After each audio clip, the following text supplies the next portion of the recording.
Hello నేను miss చేసరావు. Jaganmohan రెడ్డికి vote ఎందుకు వెయ్యాలి? ఆయన మాట తప్పలేదనా, మడమ తిప్పలేదనా, లేదంటే ఆయన విశ్వసనీయతతో కూడినటువంటి లీడర్గా భావించి మళ్ళీ ఓటు వేయాలా, లేదంటే ఆంధ్రప్రదేశ్ను అద్భుతంగా అభివృద్ధి చేశాడని చెప్పి ఓటు వేయాలా, లేదంటే 2019లో ఇచ్చినటువంటి హామీలను నెరవేర్చలేదని చెప్పి ఓటు వేయాలా అనే దాని మీద విశ్లేషణ చేసుకుందాం. ఇవన్నీ చూసిన తర్వాత ఇంకా కూడా మీరు ఓటేస్తాము అని అంటే అది మీ ఇష్టం. సో విశ్లేషణకి వెళ్దాం. ఆయనకి ఎందుకు ఓటు వేయొద్దు, ఓటు వేయడానికి ఆయనకు అర్హత లేదు అని చెప్పి కొన్ని సోషల్ మీడియాలో చక్కలు కొడుతున్నటువంటి పాయింట్స్ ఇవి. సో మద్య నిషేధం చేస్తానని చెప్పారు జగన్మోహన్ రెడ్డి. ప్రతి వేదిక మీద 2019లో అనేక సందర్భాల్లో అనేక వేదికల మీద మద్య నిషేధం చేసిన తర్వాత మాత్రమే 2024లో ఓట్లు అడుగుతాను అని చెప్పారా లేదా జగన్మోహన్ రెడ్డి అనేది మీరు తెలుసుకొని మీరు ఓటేయచ్చు. సో మాట తప్పాడా లేదా అంటే మాట తప్పాడని చెప్పేసి మనం భావించవచ్చు. ఇప్పటికీ కూడా మాట తప్పలేదు అని చెప్పి ఆయన అనుకుంటుంటే కనుక అది మీ ఇష్టం. ఇక 200 యూనిట్ల వరకు గృహాలకు ఉచిత విద్యుత్తు ఇస్తానని చెప్పారా లేదా? హామీ ఇచ్చారు, కానీ అది నెరవేరుస్తున్నారంటే నెరవేర్చడం లేదు అనేది చాలా క్లియర్గా అర్థమవుతుంది. ఇంకా ప్రత్యేక హోదాతో ఉద్యోగాల విప్లవం, ప్రత్యేక హోదా మాత్రమే ఆంధ్రప్రదేశ్కి సంజీవిని అని చెప్పి ఘంటాపథంగా చెప్పారు జగన్మోహన్ రెడ్డి. సీన్ కట్ చేస్తే ప్రత్యేక హోదా అనేటువంటి మాట కూడా ఇప్పుడు ఎత్తడం లేదు ఆయన. అంటే ప్రత్యేక హోదా మెడలు వంచి కేంద్ర ప్రభుత్వం నుంచి తీసుకొస్తానని చెప్పి జగన్మోహన్ రెడ్డి చెప్పారా లేదంటే ఆయన చెప్పారు, ఇప్పుడు మాట తప్పారు అని చెప్పి అందరికీ తెలుసు. ఇక 2021 లోపు రాయలసీమలో ఉక్కు ఫ్యాక్టరీ నిర్మాణం చేస్తానని చెప్పారు. 2021 లోపు ఉక్కు ఫ్యాక్టరీ నిర్మాణం చేస్తానని చెప్పారు. గతంలో రాజశేఖర రెడ్డి కూడా బ్రాహ్మణి స్టీల్స్కి శంకుస్థాపన చేశారు, దానికే మళ్ళీ శంకుస్థాపన చేశారు. అసలు నిర్మాణం ఎక్కడా జరగటం లేదు. ఆయన చెప్పింది 2021 లోపల నేను ఉక్కు ఫ్యాక్టరీ నిర్మాణం పూర్తి చేస్తానని చెప్పారు. నిర్మాణం చేస్తానని మాట తప్పారా లేదా అనేది మీరే తెలుసుకోవచ్చు. ఇక 2021 డిసెంబర్ లోపల పోలవరం నిర్మాణం పూర్తి చేస్తానని చెప్పారు. అసలు పోలవరం నిర్మాణం ఎప్పుడు జరుగుతుందో కూడా చెప్పలేనటువంటి సిచ్యువేషన్లు ఇప్పుడు ఉన్నారు. ఆయన ఆ రోజు ఇచ్చినటువంటి హామీ ఏంటంటే అధికారంలోకి వచ్చిన తర్వాత 2021 లోపు పోలవరం నిర్మాణం చేస్తామని చెప్పేసి ఆయన అసెంబ్లీ సాక్షిగా చెప్పారు, కానీ ఆయన మాట తప్పారు అనేది అందరికీ తెలిసినటువంటి విషయమే. ఇక ప్రతి జనవరిలో జాబ్ క్యాలెండర్ అన్నారు. ప్రతి జనవరిలో జాబ్ క్యాలెండర్ ఇస్తాను, నేను ఉద్యోగాలు ఇస్తానని చెప్పారు. జాబ్ క్యాలెండర్ ఇస్తున్నారా జగన్మోహన్ రెడ్డి అంటే ఎవరిని అడిగినా కానీ యూత్ని ఇవ్వలేదు అని చెప్తారు. ఆయన 2019 ఎన్నికల ముందు ప్రతి యూనివర్సిటీకి వెళ్ళారు, ప్రతి కాలేజీకి వెళ్ళారు. ప్రత్యేక హోదా ఎంత అవసరమో ఆ రోజు యూత్కి చెప్పారు. నూనూగు మీసాలతో ఉన్నటువంటి యూత్కి చెప్పారు. వాళ్ళు ఇప్పుడు నిరుద్యోగులుగా కనిపిస్తున్నారు. అంటే ఆయన 2019లో కాలేజీలకి యూనివర్సిటీకి వెళ్ళినప్పుడు వాళ్ళ వయసు 16-17 ఉంటుంది. ఇప్పుడు వాళ్ళు గ్రాడ్యుయేషన్ అయిపోయి ఆల్రెడీ జగన్మోహన్ రెడ్డి చెప్పినటువంటి ప్రత్యేక హోదా వస్తే ఉద్యోగాలు విప్లవం వస్తుందని చెప్పారు కదా, దానికోసం వెయిట్ చేస్తున్నారు. ప్లస్ జాబ్ క్యాలెండర్ ఇస్తారని చెప్పి నమ్మారు జగన్మోహన్ రెడ్డి. మరి జాబ్ క్యాలెండర్ ఇచ్చారా లేదని చెప్పి యూత్ మొత్తం ఆలోచించుకోవచ్చు, స్టూడెంట్స్ కూడా ఆలోచించుకోవచ్చు. ఇక 2,30,000 ఉద్యోగాలు భర్తీ చేస్తామని చెప్పి సచివాలయ ఉద్యోగాలు కాకుండా, అది కూడా సచివాలయ ఉద్యోగాలు కాకుండా 2,30,000 ఉద్యోగాలు నేను భర్తీ చేస్తాను, దానికి సంబంధించి జాబ్ క్యాలెండర్ కూడా ఇస్తానని చెప్పారు. ఇచ్చారా లేదా? మాట తప్పారా లేదా? ఇక 23,000 పోస్టులతో మెగా డిఎస్సి ఇస్తానని చెప్పి జగన్మోహన్ రెడ్డి చెప్పారా లేదా? 23,000 పోస్టులు కాదు కదా, ఒక్క పోస్ట్ కూడా ఇవ్వలేదు. మెగా డిఎస్సి ఇంతవరకు అనౌన్స్ చేయలేదు. అంటే మాట తప్పారా లేదా? ఇక చిన్న సన్నకారు రైతులకు ఉచితంగా బోర్లు వేపిస్తాను అన్నారు. ఎక్కడైనా బోర్లు వేయించారా ఉచితంగా అని అంటే ఎక్కడా వేయించలేదని చెప్పి చాలా క్లియర్గా అర్థమవుతుంది. ప్లస్ ఇప్పుడు వ్యవసాయ మోటార్లకి నేను మీటర్లు బిగిస్తానని చెప్తున్నారు ఆయన. చిన్న సన్నకారు రైతులకు బోర్లు వేయిస్తానని చెప్పినటువంటి జగన్మోహన్ రెడ్డి ఇప్పుడు వ్యవసాయ బోర్లకు నేను మీటర్లు బిగిస్తానని చెప్పి మాట తప్పుతున్నారా లేదా?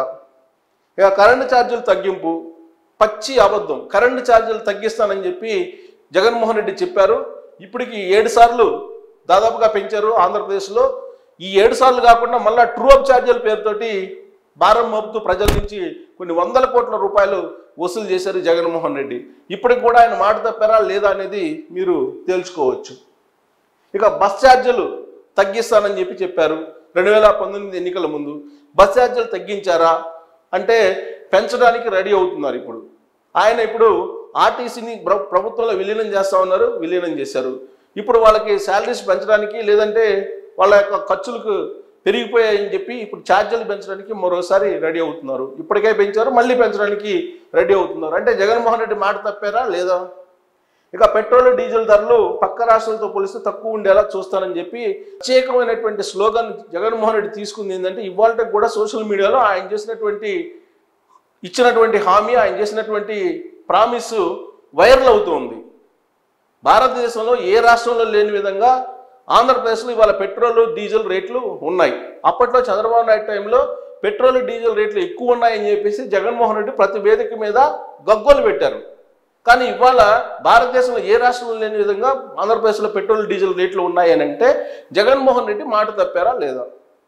ఇక ఇస్లామిక్ బ్యాంక్ ఏర్పాటు చేస్తున్నారు 2019లో. ఎవ్వరు ఏది అడిగితే అది ఇస్తానని చెప్పారు జగన్మోహన్ రెడ్డి.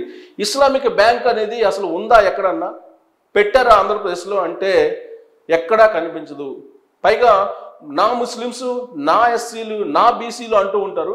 మరి ఇస్లామిక్ బ్యాంక్ని ఎందుకు పెట్టలేదు? ఇస్లామిక్ బ్యాంక్ పెట్టారా లేదా? ఆయన అబద్ధం చెప్పారా లేదా? మాట తప్పారా లేదా? ఇక మైనారిటీలకు 5 లక్షల ఉచిత రుణం, మైనారిటీలకు 5 లక్షల ఉచిత రుణం ఇస్తానన్నారు. ఇది ఇచ్చారా? ఇవి ఇచ్చారని చెప్పి మనం అడిగామనుకోండి, ఇది నవరత్నాల్లో ఏదో ఒక పథకం చెప్తారు. సో మైనారిటీలకు 5 లక్షల ఉచిత రుణం ఇస్తానన్నా చెప్పారా లేదా? ఇచ్చారా? ఆ విషయంలో మాట తప్పారా లేదా? ఇక 30 లక్షల ఇల్లు కట్టి తాళాలు లబ్ధిదారు చేతిలో పెడుతున్నారు. 30 లక్షల ఇల్లు కట్టిస్తాను, తాళాలను చేతిలో పెడతాను, ఆ తర్వాత నేను ఓట్లు అడుగుతాను అని చెప్పారు 2019లో జగన్మోహన్ రెడ్డి. ఇప్పుడు ఈ 30 లక్షల ఇల్లు కట్టడం దేవుని ఎరుగు. గతంలో ఉన్నటువంటి ఇళ్లకు సంబంధించి ఇప్పుడు నోటీసులు ఇస్తున్నారు బ్యాంకులు. ఆ బ్యాంకర్స్ వచ్చి స్వాధీనం చేసుకునే పరిస్థితి వస్తుంది. వాళ్ళు కిస్తీలు కట్టమని చెప్పి లబ్ధిదారుల వద్దకు వెళ్తున్నారు. దీంతో వాళ్ళందరూ కూడా గగ్గోలు పెడుతున్నటువంటి పరిస్థితి. జగన్మోహన్ రెడ్డి మాట తప్పారా లేదా ఈ విషయంలో? ఇక టిట్కో ఇల్లు ఉచితంగా రిజిస్ట్రేషన్ చేయిస్తానని చెప్పారు. చేయించారా? ఇప్పటివరకు చేయించలేదు. చేయించని ఉన్నాయి కొన్ని, అవేమో చల్లవు. ఎందుకు చల్లవో తెలుసా? ఆయన నాన్ జ్యుడిషియల్ స్టాంప్ మీద జగన్మోహన్ రెడ్డి బొమ్మ, నవరత్నాల బొమ్మ వేసి కొంతమంది రిజిస్ట్రేషన్ చేయించారు.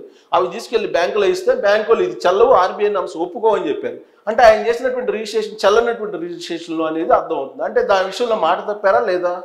ఇక ప్రతి నియోజకవర్గంలో ఒక అనాథాశ్రమం, వృద్ధులకి ప్రతి నియోజకవర్గంలో అనాథాశ్రమం కట్టిస్తానని చెప్పి వృద్ధులందరినీ కూడా మోసం చేశాడు జగన్మోహన్ రెడ్డి. మాట తప్పారు, అబద్ధం చెప్పారు.